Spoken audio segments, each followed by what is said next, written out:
আজকে আমাদের এখানে একটা ওয়ালটনের রাইস কুকার সার্ভিসিং এসছে।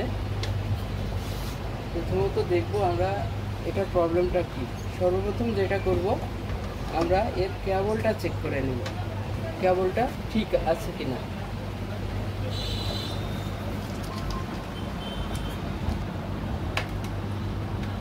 এটা চেক করতে হলে আমরা ফিউজ লাইন দিলাম,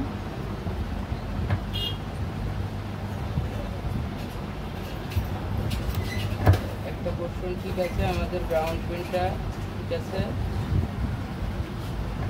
এটা ঠিক আছে, তার মানে আমাদের কেবলটা ঠিক আছে। পাশে থাকবে না।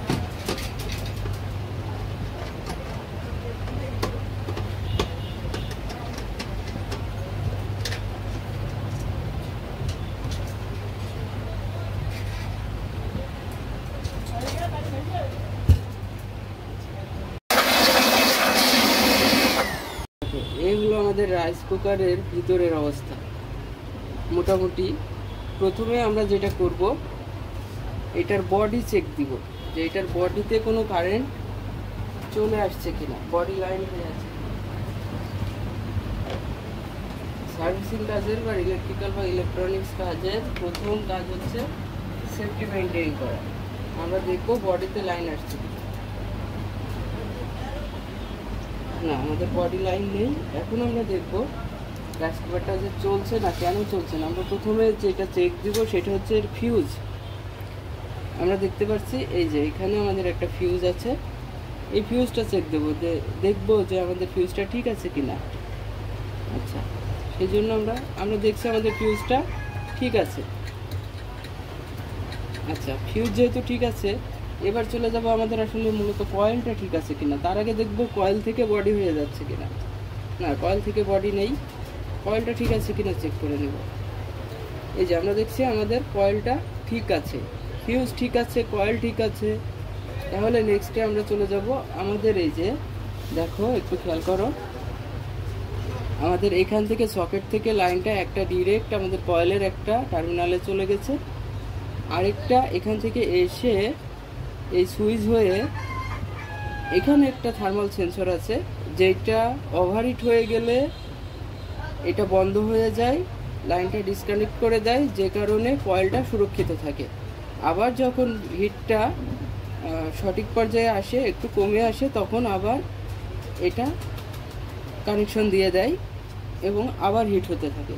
তো আমরা প্রথমে চেক দিব এটা যেহেতু এখন নর্মাল কন্ডিশনে আছে, কোনো হিট নেই, ওভারহিট নেই, আমাদের এই থার্মাল সেন্সরটা ঠিক আছে কিনা। এটা অনেক সময় প্রবলেম করে, সমস্যা হয়। আমরা আমাদের সুইচটা চেক দিয়ে দেখি, আমাদের সুইচটা ঠিক আছে। এখন চেক দিব, এই যে দেখতে পাচ্ছি আমাদের থার্মাল ফিউজ থেকে কোনো লাইন আউট করছে না, কোনো লাইন আউট করছে না। তার মানে আমাদের প্রবলেমটা এই যে আমাদের থার্মাল সেন্সরটা আছে এইটাতে, যেটা ওভারহিট প্রোটেকশনের জন্য ব্যবহার করা হয়, কয়েলকে সুরক্ষা দেওয়ার জন্য, এইটা থেকে কোনো লাইন আউট করছে না। তার মানে প্রবলেমটা এখানে, লাইনটা এখানে এসে দাঁড়িয়ে আছে। এখন আমরা এইটা রিপ্লেস করে দিলেই আশা করছি ঠিক হয়ে যাবে। যদি ঠিক না হয় তাহলে এটা রিপ্লেসের পরবর্তী ধাপে গিয়ে আমরা আবার দেখব প্রবলেমটা কোথায় আছে। আচ্ছা, সেজন্য আমরা প্রথমে আমাদের ফিউজটাকে খুলে নেব, সরি ফিউজ না, আমাদের যে থার্মাল প্রোটেক্টরটা আছে এটাকে খুলে নেব। খুলে নিলাম,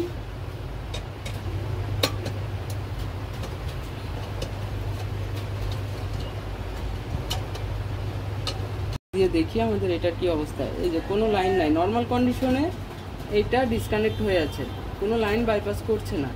এটা নর্মাল কন্ডিশনে এটা নর্মালি কানেক্ট থাকে, যখন ওভারহিট হয় তখন ওপেন হয়ে যায়, কিন্তু এটা ওপেন হয়ে আছে, তার মানে এটাতে প্রবলেম। এখন আমরা আমাদের আরেকটা নতুন যেটা রিপ্লেসমেন্টের জন্য আমরা এটা এনেছি, এইটাতে দেখব যে কাজ করে কিনা। এই যে আমরা দেখতে পাচ্ছি নর্মাল কন্ডিশনে এটা এনসি কানেকশন, নর্মাল কন্ডিশনে এটা লাইন বাইপাস করছে। এখানে কয়েলটা যখন ওভারহিট হবে তখন এটা এনও কন্ডিশনে যাবে, মানে নর্মালি ওপেন হয়ে যাবে।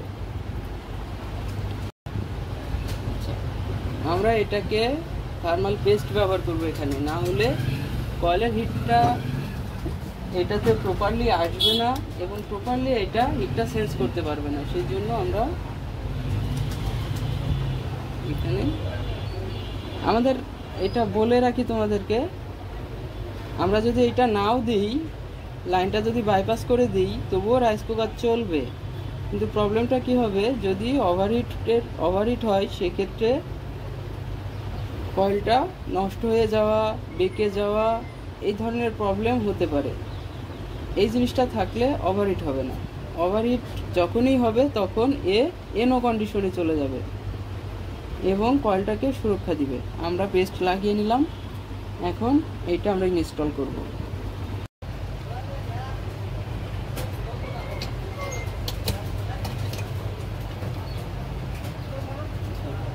তোমরা এই যে আমরা যে আমাদের থার্মাল প্রোটেক্টরটা ছিল, ওইটা আমরা নতুন আরেকটা ইনস্টল করে নিয়েছি। এই যে আমাদের নষ্ট যেটা ছিল সেইটা নতুন আমরা একটা লাগিয়ে নিয়েছি। এবার আমরা দেখব যে আমাদের প্রবলেমটা সলভ হলো কিনা। সেক্ষেত্রে আমরা আমাদের পাওয়ার কর্ডটা লাগিয়ে নিলাম, নিয়ে সিরিজ লাইনে দিয়ে চেক করব। আচ্ছা, এই যে আমরা এখন দেখছি আমাদের পাওয়ার চলে এসেছে। এই যে ওয়ার্মের বাতিটা আমাদের জ্বলছে। এখন আমরা যদি সুইচটা দিই, হ্যাঁ, আমাদের প্রবলেমটা মনে হচ্ছে সলভ হয়ে গেছে। এই যে এখন আমরা আমাদের যে প্রবলেমটা ছিল সেইটা ঠিক হয়ে গেছে। আমরা এটা ডেলিভারির জন্য রেডি করে দেব। ফাইনালি চেক দিব একবার পাত্র দিয়ে, তারপরে ডেলিভারি করব।